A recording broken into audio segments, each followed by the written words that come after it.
Good morning. Hello, welcome. Really pleased to be hosting this conversation today. I'm going to start with a bit of housekeeping. So hopefully you're used to Zoom events like this by now. Refreshments and fire exits are your own lookout. If the feed goes down, we're monitoring at this end. We have backup and we have backups for our backups. But you may want to refresh your end too.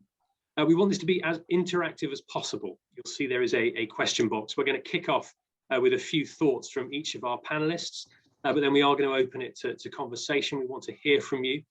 Do put your questions in there and I can relay them to the panelists. And a reminder that you can see us, but we can't see you. So panelists, no picking your nose, etc. But viewers, knock yourself out. So let's get going. How to make a man. So the murder of Sarah Everard probably sparked a lot of the conversation around this that we're now having, and against violence against women and girls in particular, and a lot of people recounting their tales as commonplace.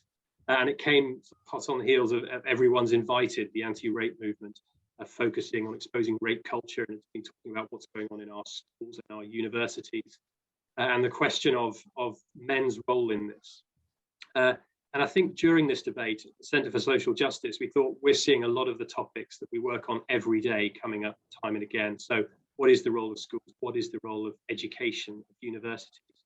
What about families? What about fathers in particular? And if it takes a village to raise a child, what's the state of our village? What are our communities like? What is society like? Is it conducive to raising good men? And there are new waters as well. I look at how things have changed since my childhood, the rise of pornography, social media, the posturing of that, and perhaps even deeper issues as well around male identity, that actually the role of being a man in society has fundamentally changed, largely for the better over recent generations. But actually it means you're kind of finding your place in the world as a young man. What does that mean? And I've got a personal interest in this as well. I made a man about 14 years ago with the help of my wife, and another one subsequently. So I now have two food hoovering, monosyllabic, wonderful young men at home. But I felt completely out of my depth for a long time. And it was a friend who invited me on a parenting course. And since then, I've got involved in running them. So for 10 years, I've been running courses for first-time dads in hospitals. And we speak to them about becoming a dad and becoming a father, and what that means. And we get a midwife to talk about the birth. But we then talk about, what does that mean 6 months from now? What does that mean 5 years from now? And the last thing we do is talk about, what does this mean 18 years from now? What do you need to do as a father to raise the child you want 18 years from now? And I mention this not because the feedback about what we say is great or because we're particularly good at it, but the feedback we get is people are glad it exists. There feels like a real vacuum for new parents, and particularly fathers at the moment, that maybe those support networks, the wider family we had in days gone by doesn't really exist. And so people are searching for help, any help we can get on this. How do we raise good men? What works? What are we doing? How do we spread best practice?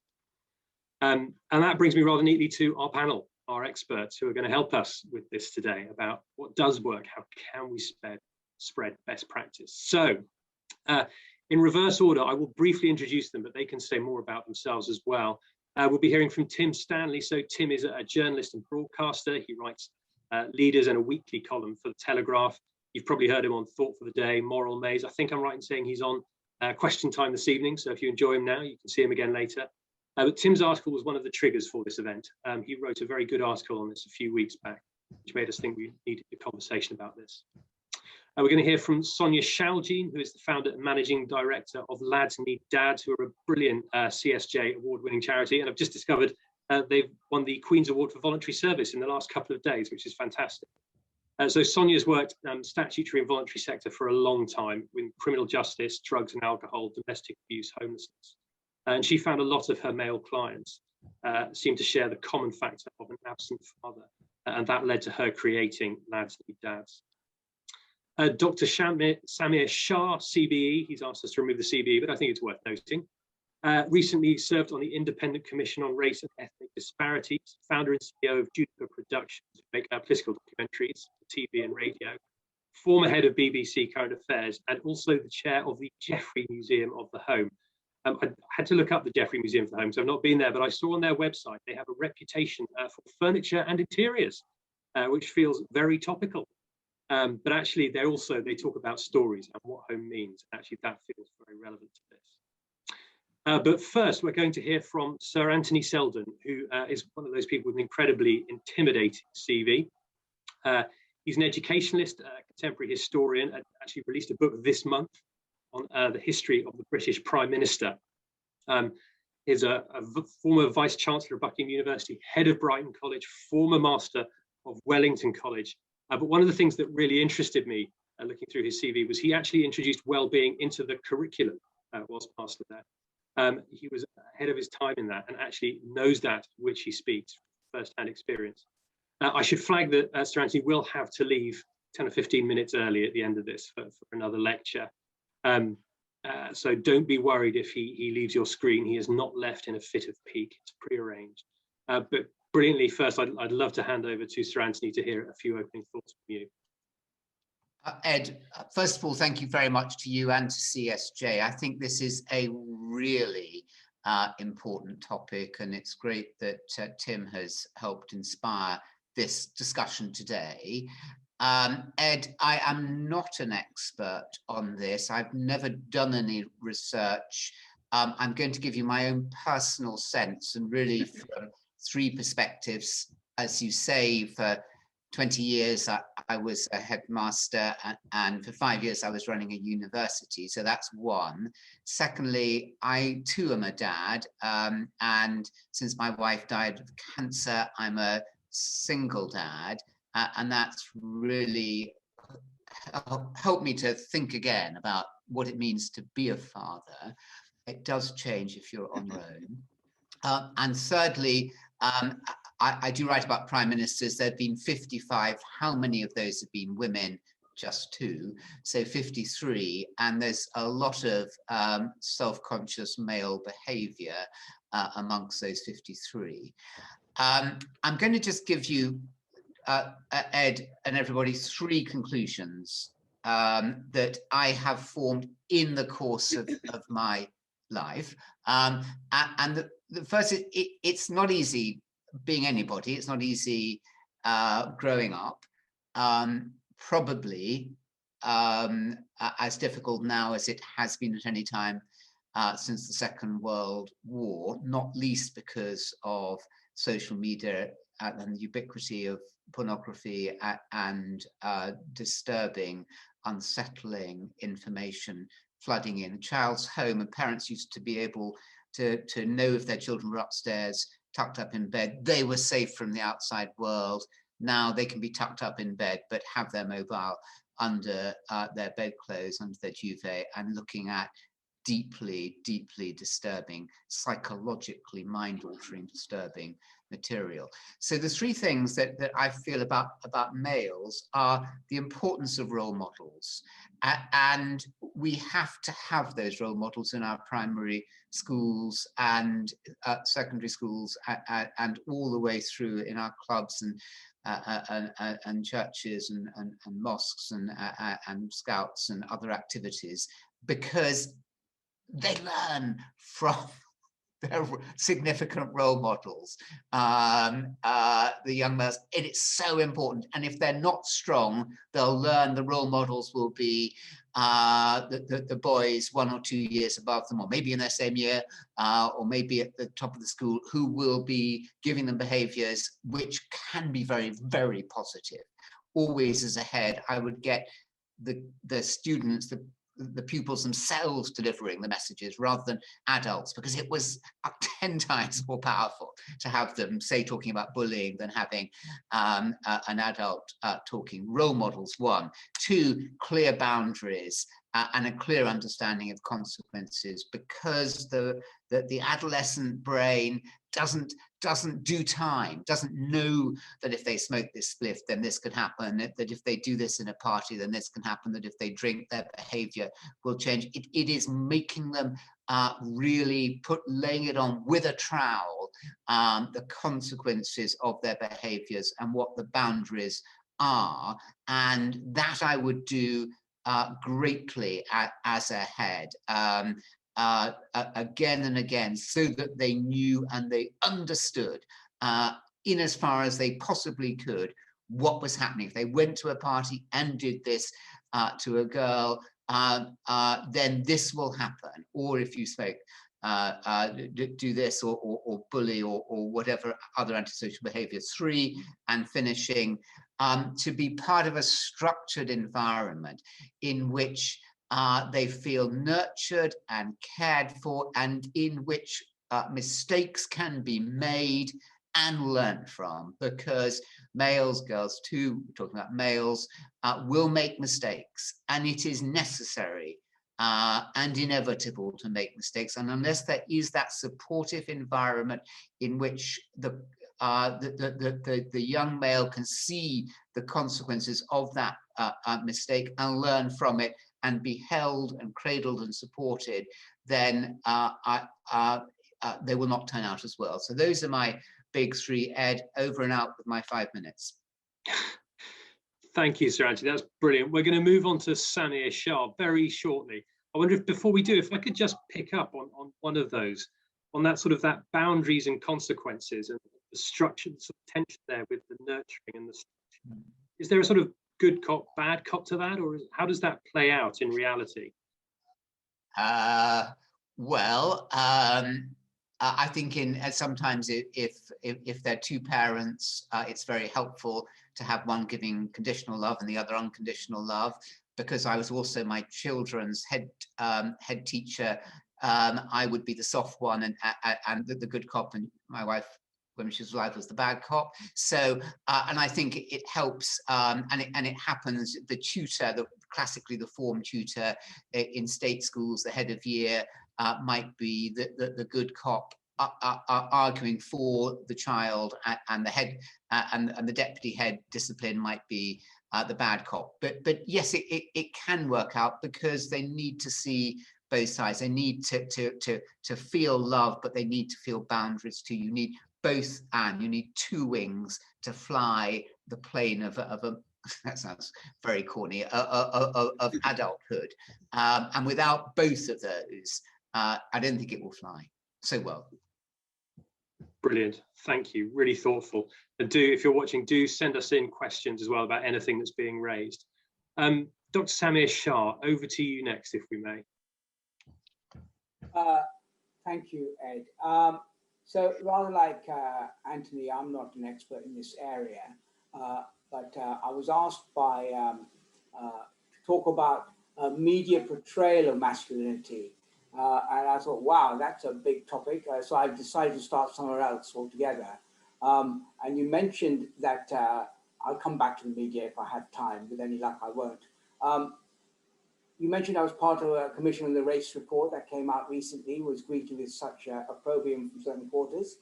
One of the things that that report did was to describe some of the disparities in outcomes. And one of the ones that I found most striking was the fact that young black men were 24 times more likely to be homicide victims than young white men. And 80% of the suspects were also black. Now, in addition to the usual set of answers to do with living in a racist society, etc., we decided to look at the family. Now, this is quite rare for a review in this area to go backwards and look at family, and that maybe family breakdown was part of the reasons for some of these rather dramatic outcomes. One statistic which was equally shocking and dramatic, I don't know whether shocking is the right word, that 63% of Black Caribbean children were growing up in lone parent families, while Indian ethnic was only 6%. Now, is that relevant? I mean, of course, it was rather dangerous because we didn't really want to fall into the trap of blaming single parents or anything like that, but we did think it was worth looking at family background and the strains on families, whatever kind of family you live in. And talking to Tony Sewell, who was a chairman of the commission, who was an educationist all his life, said that while the relationship with the father is very important, and I'm sure Sonia will talk more expertly about that, Tony said that an often overlooked relationship is the one with the boy and his mother. In particular, the key transition when the boy breaks away from his mother, and you'll know that that's when, you know, the boy doesn't want to be kissed by the mom outside the school gates. Now, this rejection in the trade, they call it, was called it the 3 Fs, which is to go into fighting, football, and I'll leave you all to guess what the other F is. But this hyper-masculinity, as he called it, when there's no, and now the problem was this, he said, when there's no father figure to offer love, guidance, discipline, boundaries, many fall into the arms of older boys and gangs. And gang membership is an expression of masculinity and the recognition of status for young men arising from rebellious behavior. And the gang forms the kind of alternative family. Gang leaders understand children and young people's need for love and recognition. Now, what Tony said and what we're trying to do is to say, actually, we need to understand better how young boys grow up and as they move away from their moms. And in particular, how to control their aggression, their testosterone, or as Tony put it, they have a strong right arm. There's a need to find ways of burning off all that hypermasculinity, testing themselves, competition, risk-taking, the need for significant adults to help the transition away from mothers. So it came back to helping families, especially those in strained situations, many of whom are in single-parent households. So, and we were at pains not to play the blame game, but we did think that, and this is one of our key recommendations, that we need to make more explicit public policy promotion of parental and family support, and also to do some research into cultural attitudes and parental styles, which may be distinct within different ethnic communities, and what role they play in shaping life outcomes, and the role of indeed culture and religion in playing family outcomes, and indeed in the making of a transition from a boy to a man. Now, we did all this, and of course, it wasn't discussed in the media hoo-ha that followed. The media were much more interested in having a row. And that takes me to the media. I don't know if you want me to stop there now, Ed, and I can happily pick up the idea of media portrayal in conversations later on, if that was... Should we give you 1 minute to throw a bomb into the media pit there and say something about the media, and then we can see if people want to pick it up? Yeah. Okay, well, I'll tell a couple of points. I think it's really difficult. The media is now so fragmented, so many different platforms, so much different content. It's very difficult to get a fix on the whole. But looking back in my area, I would observe two opposing trends. One is the social engineering to, as it were, emasculate, and it's best exampled by those of you who are old enough to remember the Sweeney, where the coppers were absolutely testosterone-fueled coppers, and they went around beating people up and smashing doors, to a more recent, immensely successful cop series called The Unforgotten, where the lead was a female detective, but the number two was a male, and this male exhibited all these characteristics of compassion and empathy and kindness. So there's a real attempt, it seems to be at one level, for the media to socially engineer a different kind of maleness. On the other hand, I can see a huge development in video games, which have all the traditional tropes of masculinity, of being strong and tough and all that. And indeed, in addition to video games, there's always this whole stuff about superheroes. And they do. I mean, although there are some female superheroes, you can see that in the Marvel comics, and that's becoming big movies, that there's a big play on the whole ideas of masculinity. So there are these two opposing trends. The final point I'd make is there's a very interesting research done on the social media and masculinity. And time and time again, this report that was done in Manchester said, let me quote it, that they said, let me quote it, we found time and again, expectations of being a man have led to more and more young males finding their way into serious violent crime. We heard how this pressure to uphold a masculine image based on strength is becoming intensified through the increasing influence of social media. So I think social media has a very big role to play in developing the kind of men we come across. One final point, just to complicate the whole business. One of the programs that was attacked, and has been attacked, for glorifying a certain kind of tough masculinity is a drama called Peaky Blinders, which had the stars were incredibly violent. They killed people. I mean, it was just desperate. However, I did love the show. I just loved it.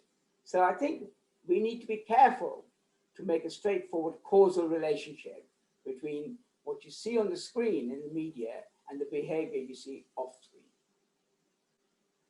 Brilliant, thank you. Interesting thoughts on the media too.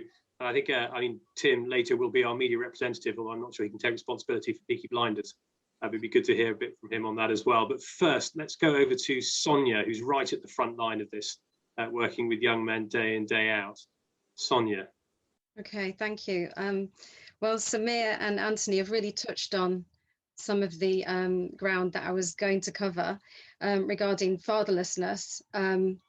Well, I'll just quote a few worrying stats for the viewers who may not know, but you know, we're looking at nearly 3 million children growing up in fatherless single parent homes, and 1.1 million have no contact or little contact with their father at all. And this has a massive impact, I believe, on our society, particularly boys, because boys have been, according to research, seen as the high-risk gender when it comes to their mental health, underachieving in school, criminality, alcohol and drug misuse, etc. The list goes on. So, you know, we need to do more to step up to help boys, and that's why I set up Lads Need Dads. But what I've been doing in the past, particularly when the breaking of the Sarah Everard murder came out, I wanted to get the views from the boys, you know, that we work with, and even my own 3 sons, regarding how the kind of media narrative was impacting them. Because my own son came home when he's 17 and said, "Mum, you know, I'm getting so much hassle at school. I'm reading awful things on media about how women perceive all men as rapists. Is that true?" And I thought, this is wrong. You know, how must this be coming across to these young men, because they can't carry the can for one bad man's actions, although I understand that it's opened a huge can of worms. So what we did was carry out a short survey, and I'd really like to share some of their feedback, if that's all right, because I think it's really important, and then I'll go back on to what we do at Lads Need Dads. I just wanted to share this. So this was only carried out over a couple of days, but I've picked out some choice feedback. It just feels wrong that it's okay for society as a whole to negatively generalize men. The media feedback generally talks about men needing to change. It makes me feel uncomfortable about the prospect of meeting a partner in the future. How am I supposed to initiate a genuine romantic interest in someone if I don't know how they're going to react to an appropriately measured advance? It's like, as a young man, I don't really know where I stand. Also, when we asked, how does the current media discussion about boys and men's treatment of women make you feel being male? Somebody summed it up by saying it's become part of the normality of life. And I could go on. But what we do at Lads Need Dads is we work with boys age 11 to 15 that don't have a present father or a positive male role model in their life. And we tackle life's issues together over a 6-month program called Equip, where the boys come together and we tackle things like stress, you know, what is it to be a man, gender stereotypes, all the kind of key issues that you don't really get time to cover in school, or even maybe at home if you've just got your mum there.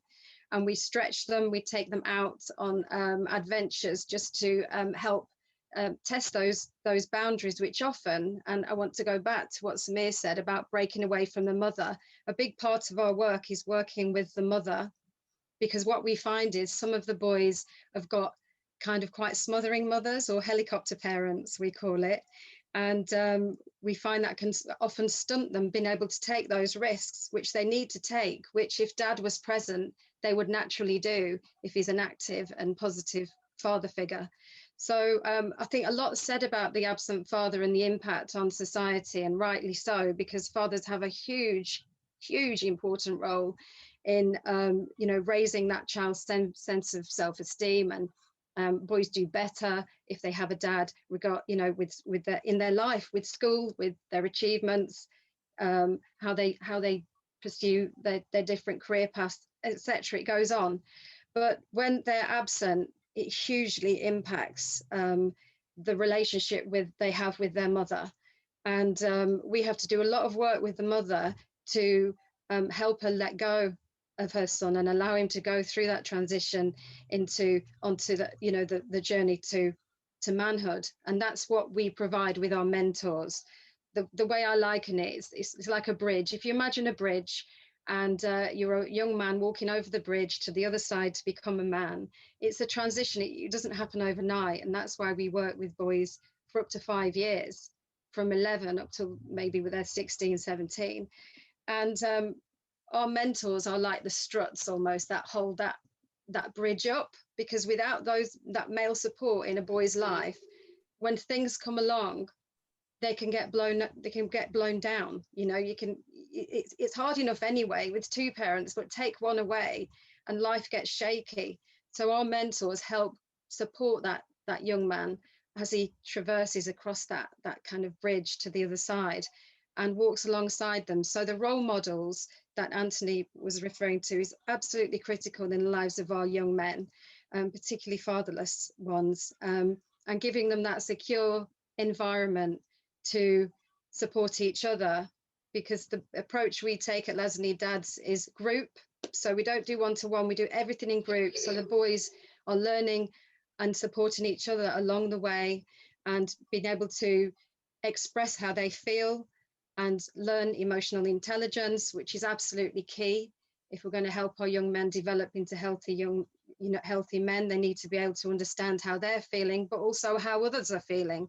So if you do one-to-one, you may not get that experience, but if you do it in a group, you get to understand how other people are feeling and also get to step up and support. So that's a little bit of what we do at Lads Need Dads. But what I wanted to also touch on was the fact that how are we going, you know, do we need to change boys? Do they have to change? Actually, we all need to do our bit in society to step up and call out inappropriate behaviour, which is obviously all been in the social media recently. You know, what do we do to address this narrative about how bad males are, particularly within the school system? And, you know, how must it feel for a boy to grow up knowing that very soon he'll be mistrusted, you know, by many just because he's male? You know, why should bad behavior just be associated with boys and become what society expects? It shouldn't. We all need to take our place in calling out inappropriate behavior. And if we want to change things, we all have to take responsibility and not be a bystander in life. I think if we all took that step and was courageous and called out inappropriate behavior, we could reduce potential, you know, further violence, because it's like if you think of it like an iceberg, you know what I mean? We've got smaller things which build that behavior up. It doesn't just happen overnight. You know, we all need to just do our little bit instead of walking away or thinking somebody else will deal with it. If we all nipped it in the bud quickly and said, actually, what you said, I didn't really feel comfortable with that. Because if we don't, it almost sends a message to the person, well, it can't be that bad because no one's called me out on it. No one said anything. You know, I worked for years with drinkers, and I had so many conversations about this with particularly a partner that lived with a drinker. And I remember talking to this lady, and she would describe her husband coming in, and he'd be drunk and he'd wee all over the floor. And then she'd clean it all up for him. And he'd wake up in the morning and he'd never known what he's done. And I thought, why do you do that? Why don't you just leave that there so he actually sees that he's got an issue? Because unless he sees it, he'll always be in denial. And it was at that point that she actually stopped cleaning up his mess and he started to get some help, because he actually saw he had a problem. And that's what I mean. If we don't step out, if we don't call things out, if we don't do anything to address issues, and it's not always to be pinned on young men, by the way. We've got generations of people who are have been inappropriate and abusive to women and men, not just our current youth of today. It's not fair that they are getting labelled. Yes, they're doing things. I know it's been reported in the news and it needs addressing, but they need good role models around them to show them what a good man is. And sadly, we haven't got that many, have we? The schools are hugely lacking. I think it's 76% of secondary school teachers are female. and only 24% male, and only 1 in 8 male of primary schools are males, 1 in 8 teachers, and even less so in early years. So, you know, I think we need, as Anthony said, we need to look at boundaries and consequences, but we also have to go with a heart as well and have pastoral approach, because our young men are vulnerable and they need support and love, not the big stick. You know, they need to be given that support. And that's one approach that we take. Our main approach is a nurturing, supportive approach, because people will let the guard down if they feel secure and comfortable. They won't if you go in there just with punishment, like excluding boys, for example. They're 3 times more likely to be excluded from school. And then what happens to them? 82% of imprisoned teenagers have been excluded from school. So let's not exclude our young men from school. Let's go in there and support them, find out what's behind the behaviour. Stop punishing the negative behaviour and find out what is behind it. Once we do some work with that, will help to change people. Brilliant. Thank you, Sonia. It's amazing the work you do. You sparked quite a few questions there as well from all the people who are watching. No, sorry, I did go on a bit. No, don't worry, not at all. It's always great to hear from you. But before we go to the questions, I want to go to Tim as well and hear a bit from Tim on this. Tim, over to you. Media's not got a glowing reputation this far. I'll be interested about that as well. No, it hasn't. It certainly hasn't. I will keep this as tightly to 5 minutes as possible. I think 2 issues have already been raised by all the speakers, which go right to the heart of this. The first is the question of what's the impact of the breakup of the family upon young men? And secondly, related to that, what happens when young men don't have role models anymore? Ed, you talked at the beginning about classes for parenting. There's a joke in Arrested Development. One of the characters said, "How was I supposed to know how to bring you up? It's not like there's a book on the subject." And the narrator says, "There are at present something akin to 804 books on parenting available." But there is this interesting question, which is addressed by the Italian psychologist, and I shall struggle to say his name correctly, Massimo Recalcati, who writes about the breakup in the transmission between generations of teaching what it means to be a man. What happens to an entire generation that hasn't had a father? Not just what happens to them, but what happens when they then have children? How do they transmit to boys something they themselves have not learned? So it's interesting to see all those things have already come up. Now, some time ago, I wrote a column about this subject, and in fact, I've written the same column several times, and that's because I have a real bee in my bonnet about the phrase toxic masculinity. It really gets on my nerves for 2 reasons. One, because either toxic masculinity means that all masculinity is toxic, which is simply offensive. And if we spoke about any other group in society in this way, it rightly would sound alarm bells. Can you imagine toxic Zionism, toxic homosexuality? And yet you can do that with masculinity.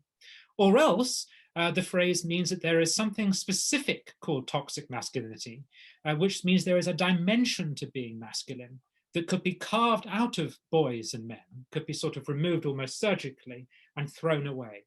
And that what would be left behind from the man who's had his toxicity removed from him would be perfectly okay. And I think that is profoundly naive. That's not how human beings work, and it's certainly not how boys and men work. The reality is that there is greater aggression in men. It is part of our character and our personality. It is biological as well as psychological. It's not just learned, it's innate. And part of that is also a certain degree of sexual aggression, which varies greatly across men, but it's a reality. And it's one of the things that makes us male and female different. And it's part of being male. It's not just an aspect of being male, it is part of what makes a man a man. So I think it's better to approach the concept of masculinity with your eyes wide open, to admit and be honest about the way that we are. And rather than trying to surgically remove the worst bits of us or trying to suppress those elements of us, trying instead to channel or redirect it, which is why I said that you probably can't change boys. Boys will be boys, but you probably can make gentlemen. Now, when one uses the word gentleman, of course, immediately you set an alarm bell ringing for many readers, because they think that means you have a very specific idea of the kind of man who you want to raise. There's a very interesting point made in his History of the Concept of Honor by James Bowman, who points out that back in 1914, during the Great War, such was so bound up with masculinity, with the concept of honor, that if a man did not go off and fight, he would be labeled a coward and might even be sent white feathers by women. That women regarded honor and masculinity as bound up, and that women would judge a man as unmanly if he didn't go to fight. And Bowman makes the point that when he came of age in the early 70s and he was an American and the Vietnam was happening, the opposite was true. That at that time it was deeply unfashionable for men to go and fight. That was seen as something toxic. And women actually, at least on the left, celebrated the draft dodger and celebrated pacifism rather than the desire to fight. The point being that definitions of what makes a good man evolve over time. That in this point, the identity politics people on the left are right. There is a distinction between sex, which is a little more innate, and gender, which is far more historically fluid. My point being that we do perhaps need to intervene, step in, do something to pick up the pieces of the broken family to help to reshape men. But we've got to be conscious that you cannot artificially remake men according to one model of what it means to be masculine. First, because implied in that is you cannot overnight recreate the nuclear family, and possibly it would be undesirable to try to. Some countries are attempting to do that in Central Europe. I don't think it's possible. I suspect it will not work. And in fact, there are alternatives to the nuclear family unit. If there isn't necessarily one father figure present, you can have a kinship model where you have lots of other males who fulfill some sort of role model in the boy's life. But secondly, as I say, there are models of manliness out there which are different from the traditional aggressive alpha male model. Just to close, to give a couple of examples, I'm a Catholic. I write a lot about the Catholic Church. At the center of my church is a very unusual male role model because the priest is celibate. The priest doesn't have a family. He doesn't have many of the, he doesn't do many of the usual things or have many of the usual characteristics that are bound up with if you like, a heteronormative understanding of what masculine behavior is. And yet he has male authority. It is possible to be a different kind of man and to exercise authority. And another example I would give, which ties us back into media, you asked about the media. The other example I would give is Doctor Who. Now, this is controversial. The problem with Doctor Who is that Doctor Who has been stolen from boys because Doctor Who has become a girl.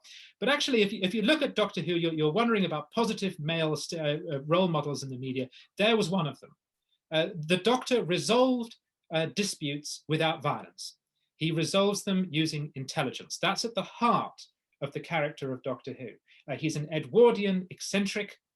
He is timeless, he is out of time, and he is someone who millions of boys identified with, and he's someone who resolved disputes without violence. I think he's a very important British cultural figure. And that's one of the reasons why I, as a pundit, was so upset about Doctor Who becoming a woman. Because here you had a good male role model, and what did our culture do? It said share.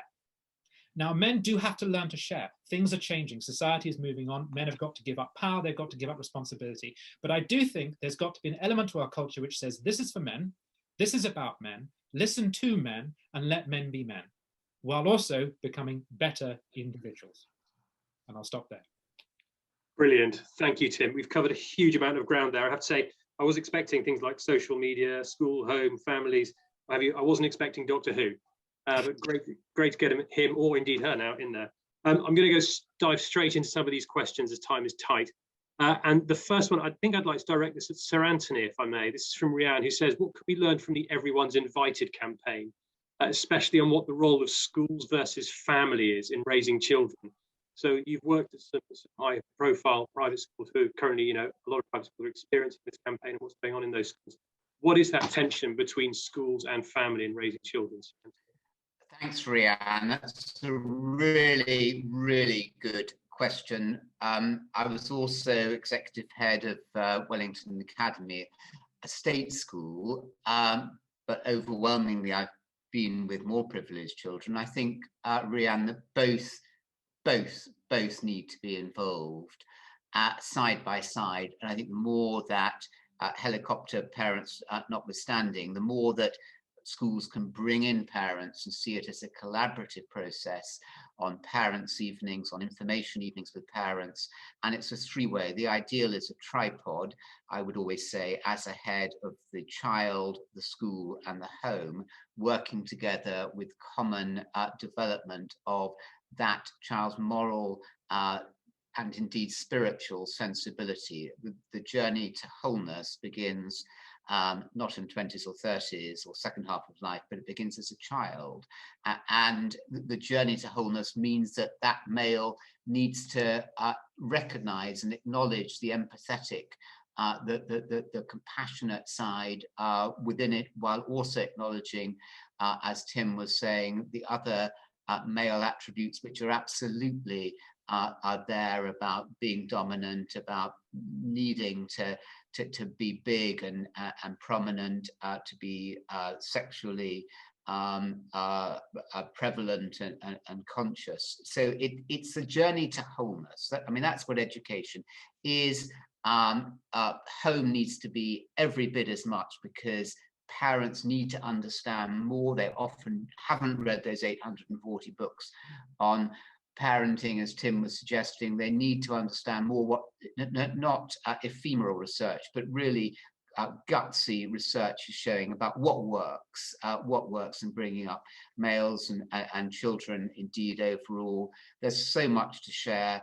And finally, it is a great shame that the moral with decline of religion has not been in schools and beyond, has not been replaced by the development of character. Character education needs to be at the very heart of schools, alongside, I would say, religious education as well, because without that, it's a very tinny process. And to think that schools have done their job if somebody's done well at tests and exams is a pathetic misunderstanding about what education is. And yet that's the direction of travel that we're allowing our schools to become. We need to put the heart, and we heard the word love from Sonia earlier. Schools need to be places of love and joy and learning and redemption, as well as boundaries and challenge. Challenge needs to be at the heart too.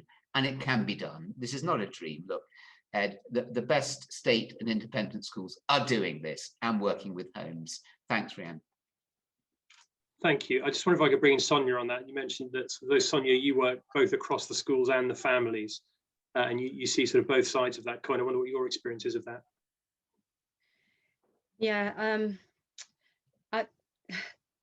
my biggest concern really is the schools and the homes, because, well, if you think, schools can only do so much. 15% of a child's life is spent at school, but 85% is spent at home.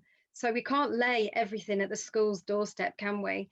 And yet I do think often they feel a lot of pressure from families that are in crisis, because their waking hours, the child is there during the day. But both sides need to work together. I think schools need to be a little bit more aware, particularly secondary schools, of any kind of issues at home, and see behaviour problems in school as something that needs to be carefully investigated and looked at, instead of the punitive methods that are taken now, which is exclusion or isolation.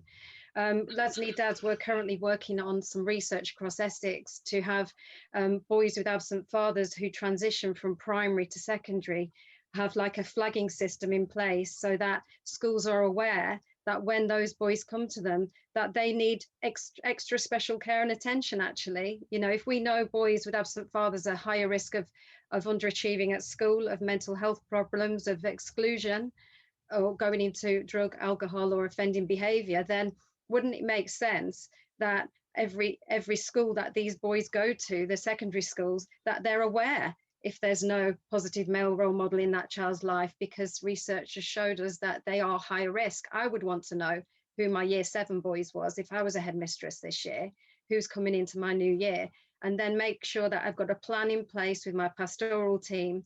What can we do to support these boys? Yeah, everybody needs support, but boys are high risk gender when it comes to major issues in life, isn't it? I mean, they're overrepresented in homelessness figures, suicide, alcohol, drugs, offending, etc. So get them while they're young, support them, nurture them, come alongside them and understand them. And if both families and schools did that, I think we'd have better outcomes for our boys. Thank you, Sonia. I'm conscious we've got loads of questions, so I'm going to group a few together in a few themes and throw them out of the panel. The next one I want to ask about is, so obviously there's a lot of conversation here about families, family breakdown, what that looks like, how that impacts on boys. Samir, you mentioned that the review that you've been on looked at this. It was quite unusual to look at it. And I think taking on race is pretty controversial in itself. To take on family breakdown within a race report feels like the next thing. I wonder, just Samir, from you, what your experience was of working in and talking about this area within the context of that report, how it's played out.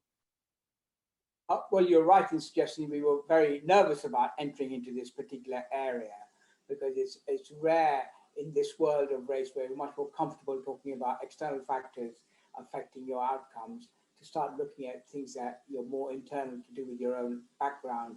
It suggests immediately a problem of blaming groups, blaming families for their inadequacies in producing the kind of boys and men that have been produced. So we were very nervous about it. But what was clear was that it really did matter, the circumstances in which these young men were brought up. And as people have said around the table, the lack of role models, lack of, whether it's fathers, of course, and Sonia knows better than me about the importance of fathers, but any other kind of role model, the role of the other kinds of significant males in their environment was just missing. This was stepped in by older boys who exhibited all the characteristics of hypermasculinity, as it was called. So that's creating, as it were, a pipeline of young boys turning into young men. Because there was that lack of, as others have said, of somebody to offer guidance, offer love, offer boundaries. But it's quite difficult. When you state it, it feels like you're stating the obvious. Well, of course you need that. But to actually tackle the problem, to try and work out how you can get these young men to refer to other people, other groups, so that they come out of this journey from being a child to be a man with a more balanced view of what it is to be a man, I think is a really tough nut to crack. I think it's really difficult. But I'm very pleased in a way that as a report, we decided to identify the family background, the strains on family as a serious issue. And we recommended maybe a bit of a family review set up to really dig deep into what it is that can be done by society to help this transition as they break away from the family and don't fall into the arms of groups of people whose views and attitudes about what it is to be a man are ones that we think are rather too extreme. Thank you.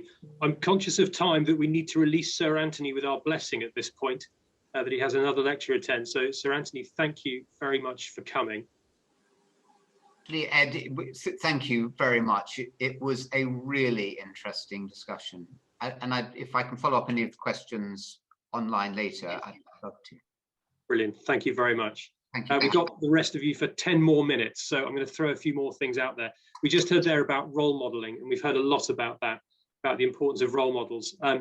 One question that's come in, though, is obviously we talked a bit about fathers and that, but actually, what does a good role model look like in wider society? I wonder if I go to Tim on this. You talked a bit about kinship role models and Doctor Who and Catholic priests. There's a feeling that maybe some of these role models have disappeared from society a bit. Where do we find those? And what is, I'm a bloke who goes to a job every day, and what's my role as a man in society to be a role model? Tim.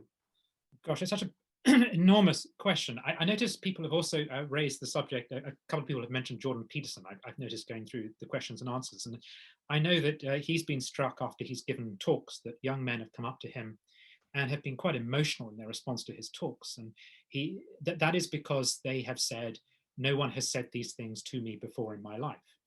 That actually, as I said at the beginning, there's been this loss of transmission of knowledge, and that one reason why he's such a huge phenomenon is simply because he's filling a space that has been left by men and by role models.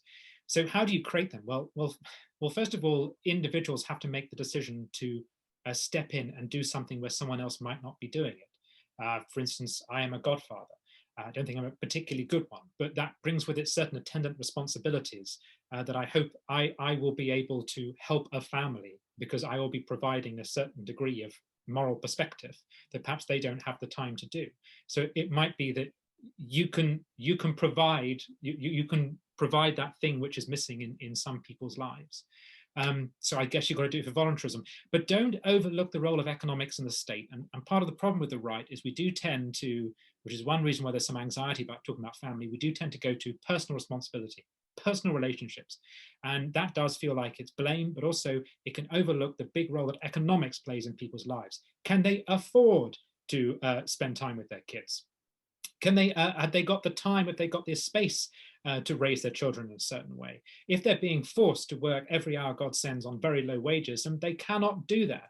And if you look through the long history of masculinity, it is tied very closely to economic change, particularly industrialization. That in the late 18th and early 19th centuries, prior to that, people were a rural society. We functioned by a kinship model, and men largely stayed in the same village where they were born. Well, after that, they moved to the cities. What do? They start shagging around. They produce lots of kids, and they don't look after them anymore. And there's no one to chase them. They can disappear into society. So that's when you start to get a huge increase in illegitimacy, a horrible phrase, but that's when you start to get a huge, so there is a link between economics and personal behavior, and the right's got to be conscious of that. Ultimately, if center-right people want a society with strong families, they're going to have to pay for it, and it's probably going to have to be conservative voters who are going to pay for it for the most, because we're going to have to invest in things like daycare, good schooling, after-school clubs, and these things cost money. Brilliant, thank you. I'm going to move on again. Sorry, dotting around here. So many questions coming in. I want to come back to this question of sort of toxic masculinity. I know both Tim and Sonia, you raised this. So we gave that example of the boy feeling on the hard end of that. This feeling that some boys are being demonized through no fault of their own. I wonder, Sonia, I mean, how far-reaching is that within your work? Are you finding that a lot of boys are feeling like that? And what are the answers to it? Well, we ran the survey. We only had about 32 boys respond to it because we just ran it over a couple of days, wanted to capture people's immediate feelings. It was kind of 50-50. Some boys felt attacked. Some boys felt it didn't apply to them because they had a good sense of self, and they knew they respected women and treated women appropriately. Because I think particularly if you've only got your mum and the relationship's positive, we've got some really lovely young men who are appropriate to women, and their mums would definitely pull them up if they weren't. But the ones that have got difficult relationships with their mothers, I find are often the more complex of boys, actually.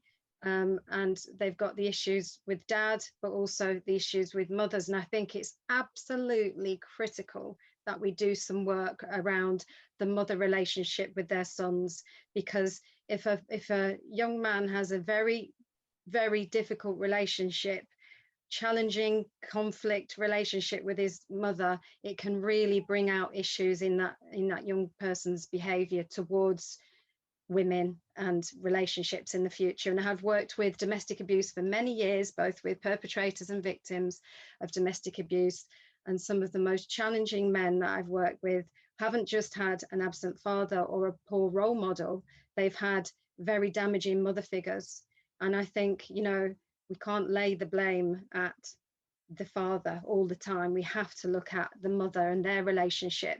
And I'm dealing with a current one at the moment, which was quite upsetting this morning. And it's a boy that we really want to support and help, but his relationship with his mother is so broken and detrimental that we're really struggling to try and help him change his bullying behavior towards others, because his mother bullies him, and it's really sad. So if we want to address how males treat females, we've got to take it right back to the mother figure as well.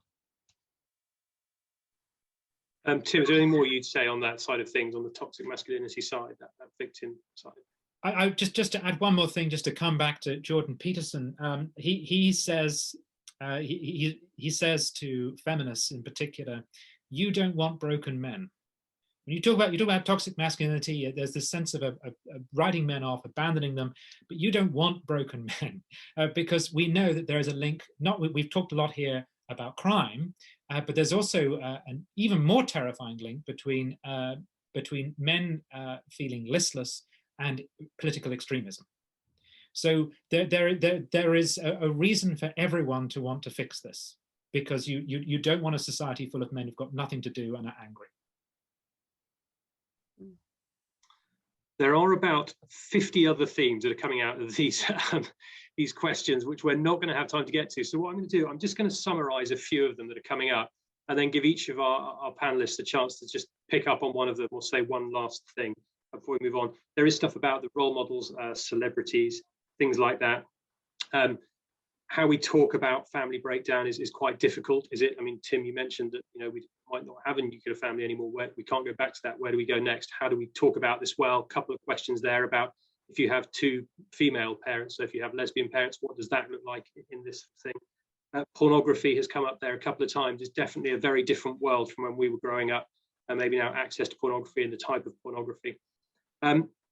All those different issues are coming through and more. I suppose if I could give each of you 1 minute to pick up on any one of those with your last thoughts, that would be great. Should we go in reverse order this time? So I'll start with Tim, if that's okay. Yeah, porn. Our society's got to make a decision about what its attitude towards sex is, because it's very confusing. It's a mix of the puritanical and the prurient. On the one hand, the public conversation right now is correctly about codes of behavior around sex. That's right, we need that. But on the other hand, there's a private world, which is the world of still largely unregulated pornography, which sends out very different messages about sex, and particularly about women and their attitude towards sex. And those messages are often very misleading. Our society's got to make a decision. Which is it? Which of those models of sexuality does it endorse? And this is about character. It's not about traditional models of family or sexuality. You don't need to have those. You can still have a strong sense of character and norm and civilized behavior, but you actually have to settle on it and promote it. And I think, you know, Peaky Blinders has been mentioned. On the one hand, in our society, again, we are told that this is toxic masculinity. On the other hand, I really do feel that with the shocking amount of violence in the media, that actually violence is encouraged and celebrated. And occasionally casting a woman as a violent character is not some sort of breakthrough for feminism or some egalitarian crusade. It's just cheap commercial exploitation of human misery. So our society's got to make its mind up. If it's going to promote a certain character, it's got to settle on that character and actually promote it and not constantly undermine it. Brilliant, thank you. Sonia, a last minute on any of those themes. I would just say for men to know their value in society. We need men to be good role models. So it's important that you work on your own character. We all need to do that and be positive as much as you can, a positive influence to other young men. And if you know of any young men that are lacking a positive male role model, be that person. That's what I'd leave you with. Be that person. Don't ever underestimate what help you can be to your next door neighbour's son or to the Billy down the road. Do you know what I mean? Just that you could be that seed that plants a beautiful tree. That's how I'll give you that to think about. Thank you, Sonia. And Samir, lastly from you, a minute on any of those. Yeah, I want to pick up what Tim said. I think we are confused, and this debate, which has been very interesting, I really find it illuminating, but I'm still not clear, and I think maybe as a society we're not clear.